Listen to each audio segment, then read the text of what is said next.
Welcome to the show. I'm also nice busy, but I'm also nice to stay for. Welcome back to my channel. So Mufasa, the Lion King படம் பார்த்துட்டேன். அது ஒரு ரிவ்யூஸ்ல தான் வந்திருக்கேன், பார்த்துலாம். See, whenever I talk about the Lion King, இந்த படத்தை பற்றி பேசும்போது டக்குன்னு எனக்கு அப்படியே வந்துட்டு நான் 4 வயசு இருந்த ஸ்கூலுக்கு போயிடுவேன். 1994 அந்த படம் வரும்போது எனக்கு இன்னும் ஞாபகம் இருக்கு.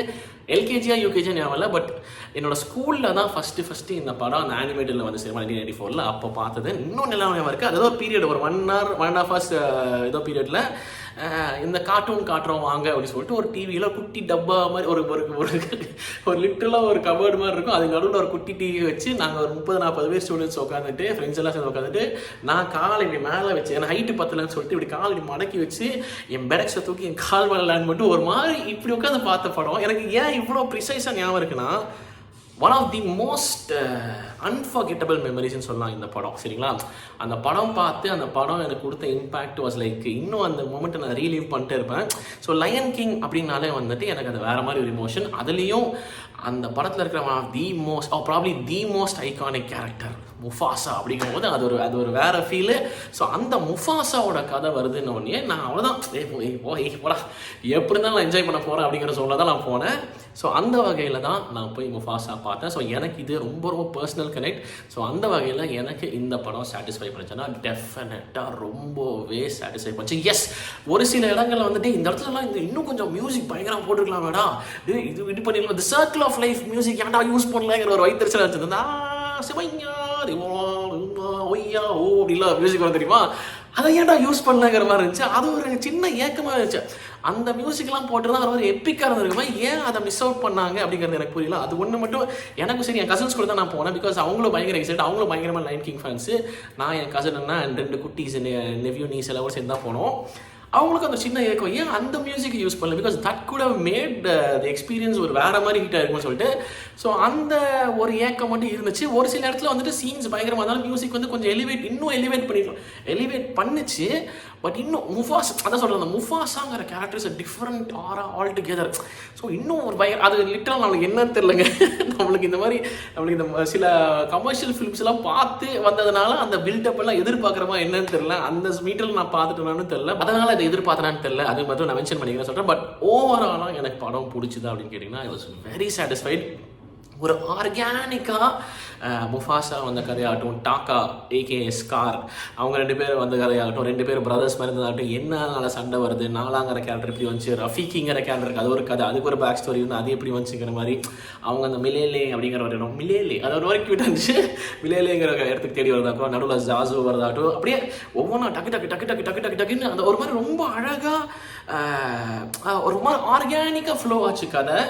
அது எனக்கு ரொம்ப பிடிச்சிருந்துச்சுன்னு சொல்லி. ஆனால் இன்னொரு விஷயம் ஓப்பனாக சொல்லணும்னா, உண்மையிலே எனக்கு வந்து அந்த ஸ்கார் கேரக்டரை பார்த்து கொஞ்சம் வருத்தம் ஆயிடுச்சு. அடடா பாவம் வேணாம், ஹி டசன்ட் எப்படி சொல்கிறது, எனக்கு அந்த கேரக்டர் மேலே பயங்கரமான கோவம். பிகாஸ் அந்த முஃபாசா வந்து அப்படி தள்ளி விட்டுருங்கிறது வந்து எனக்கு அதான் சொல்லலை. சின்ன வயசில் பிளடி ஃபுல்லோ இப்படி பண்ணிட்டியடா, அண்ணனாச்சிடா, அண்ணனா பிரதர் அண்ணனோ தம்பியோ எப்படா how can I do this to your brother அப்படின்னு சொல்லிட்டு ஒரு மாதிரி பதிஞ்சு போய் நீங்களாம் போ ஐ ஹேட் யூங்கிற ரேஞ்சுக்கு அந்த 4 வயசு பையனுக்கு மனசில் பதிஞ்ச ஒரு விஷயம். பட் இப்போது அதோட பேக் ஸ்டோரி பார்க்கும்போது உண்மையில் அவ்வளோ மோசமான ஆள் இல்லை, ஆக்சுவலாக நல்லவன் தான். ஒரு சின்ன இடத்துல மிஸ் ஆகிட்டான், அது வந்து அவர் இமோஷனு. அதுக்கப்புறம் வந்துட்டு அப்படியே அவன் விட்டே மாறி போச்சு அப்படிங்கிற மாதிரி ஒரு ஜோன் ஹிட் ஆகும்போது உண்மையிலே ஸ்காரோட கேரக்டர் வந்துட்டு ஒரு மாதிரி பாவண்டா அப்படிங்கிற மாதிரி ஒரு தோணுச்சு. அது ஒரு டிஃப்ரெண்ட்டான ஃபீலிங்காக இருக்குது. ஸோ அந்த வகையில் ஸ்கார் கேரக்டரை வடிவமைச்ச விதம் எனக்கு ரொம்ப பிடிச்சிருந்துச்சு. அண்ட் மற்ற சொன்ன கேரக்டர்ஸ் எல்லாமே சிம்பா ஆகட்டும், சிம்பாலாம் வந்துட்டு செகண்ட் ஃபிலிம் நான் சிம்பா ஆகட்டும், சிம்பா 4 சாரி, நான் சராபி வந்துட்டு 4 மென்ஷன் பண்ணுறேன், very very sorry. Mufasa wife Sarabi, சரியா, ஸ்டார்டிங்கில் 4 சொல்லியிருப்பேன், அது வந்து சிம்பாவோட வைஃப். ஐயோ சாரி, தப்பாக உளறிட்டேன் ஃப்ளோவில், நீங்கள் தான் தப்பாக நினச்சிக்காதீங்க, சரியா. ஸோ அவங்க அந்த சராபி கேரக்டர் அவங்க எல்லா பர்ஃபார்மன்ஸும் எக்ஸலண்ட்டாக இருந்துச்சு. டிமோன் அண்ட் பும்பாவும் வந்துட்டு ஒரு செகண்ட் ஃபிலிம் மாதிரி தான் ப்ளே பண்ணிருக்காங்க, ஆனால் அவனுக்கு ஒரு வேறு மாதிரி அனுப்பிட்டுருப்பானுங்க. ஸோ ஓவராலாக how did I feel about the film? For me personally I'm telling you, this is a very very very close to the heart emotion film for me. So அந்த வகையில் நான் ரொம்பவே என்ஜாய் பண்ணேன்னு சொல்கிறேன். இந்த ஹீரோஸ் அந்த white லைனோட Jones அந்த scenes ஆகட்டும், அதுக்கப்புறம் அந்த முஃபாசா போய் அந்த அனிமல்ஸை அப்படியே அந்த போருக்கு ரெடி பண்ணுற விதமாகட்டும் சொல்லிட்டு ஒவ்வொன்றா நான் விட்டு அவங்க ஃபுல் கதையும் சொல்லிட்டு நினைக்கிறேன். பட் ரொம்ப ஆப்வியஸான கதை தான். இன்ஃபேக்ட் வந்துட்டு இன்னொன்று சொல்லணும்னா பாகுபலி அப்படியே இதில் பார்த்த மாதிரி இருந்துச்சு. பாகுபலி இதுலேருந்து தான் இன்ஸ்பயர்டுங்கிறது நம்ம எல்லாருக்குமே தெரியும்.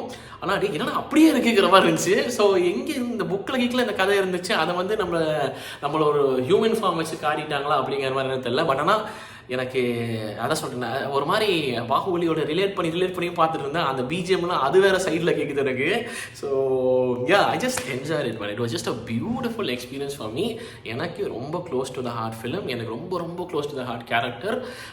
தியேட்டரில் அந்த மாதிரி பார்க்கும்போது அது வேறு ஜோனில் நான் பார்த்தா லேண்ட்ஸ்கேப்ஸ் எல்லாம் எக்ஸலண்ட்டாக இருக்குது. அந்த விஷுவல்ஸ், அந்த இடங்கள்லாம் சூஸ் பண்ணியிருக்காங்க, அனிமேட் பண்ண விதமாகட்டும், அதெல்லாம் பியூட்டிஃபுல்லாக இருக்குது. ஸோ பிக் ஸ்க்ரீனில் பார்க்கும்போது வேறு மாதிரி ஒரு ஃபீல் கொடுக்குது. So that's very much it. இது ஒரு ஹாப்பி எக்ஸ்பீரியன்ஸாக தான் நான் ஷேர் பண்ணிக்கிறேன். ரொம்ப டெக்னிக்கலாக போய் நான் ரிவ்யூ பண்ண விரும்பலை. ஸோ இதனோட தாட்ஸாக நான் ஷேர் பண்ணிக்கிறேன். I personally enjoy it a lot. அதான் அந்த சொன்ன மாதிரி அந்த சின்ன சின்ன எலிவேஷன்ஸ் இன்னும் வந்து அந்த சர்க்கிள் ஆஃப் லைஃப் வச்சுருந்தாங்கன்னா ஏன் சர்க்கிள் ஆஃப் லைஃப் வந்து கம்ப்ளீட் ஆன மாதிரி தோணி இருக்கும். அது மட்டும் ஏன் வைக்கல அப்படிங்கிற மாதிரி மேக்கர்ஸை கேட்கணும்னு தோணுது. பட் மற்றபடி வந்துட்டு வேறு லாங்குவேஜஸில் நீங்கள் பார்த்தீங்கன்னா நான் இங்கிலீஷில் தான் பார்த்தேன். பட் தமிழில் இவர் அர்ஜுன் ராம்தாஸ் பாருங்க. ஐயோ அர்ஜுன் தாஸ், ஐயோ கடவுளே, அர்ஜுன் தாஸ் ஏன் பேருங்க வளர்றேன். அர்ஜுன் தாஸ் வாய்ஸ் கொடுத்துருக்காருங்கிற மாதிரி கேள்விப்பட்டேன். நாதர்ஸ் எல்லாம் வாய்ஸ் கொடுத்து அதெல்லாம் நீங்கள் பார்த்து தமிழ் வெர்ஷன்ஸ் பார்த்தீங்க இல்லை ஹிந்தி வெர்ஷன்ஸ் பார்த்தீங்கன்னா ஷாருக் கான் சார் அதில் அப்படி மாதிரி கேள்விப்பட்டேன். ஸோ அந்த மாதிரி டிஃப்ரெண்ட் வெர்ஷன்ஸ் பார்த்தீங்கன்னா let me know what your experience was in those particular versions as well அப்படி சொல்லிக்கிறேன். But for me I personally enjoy it and this is very much my thoughts on Mufasa the line king. உங்கள் thoughts என்னங்கிறது மறக்காம comment செக்ஷனில் சொல்லுங்கள். சரி video முடிச்சு பார்த்து நன்றி பிடிச்சிக்கிறேன். அதில் சந்திக்கிறேன். மறக்காம பண்ணிடுங்க. Okay, thank you so much for வாட்சிங். நான் so I'm signing off. Take care and piece.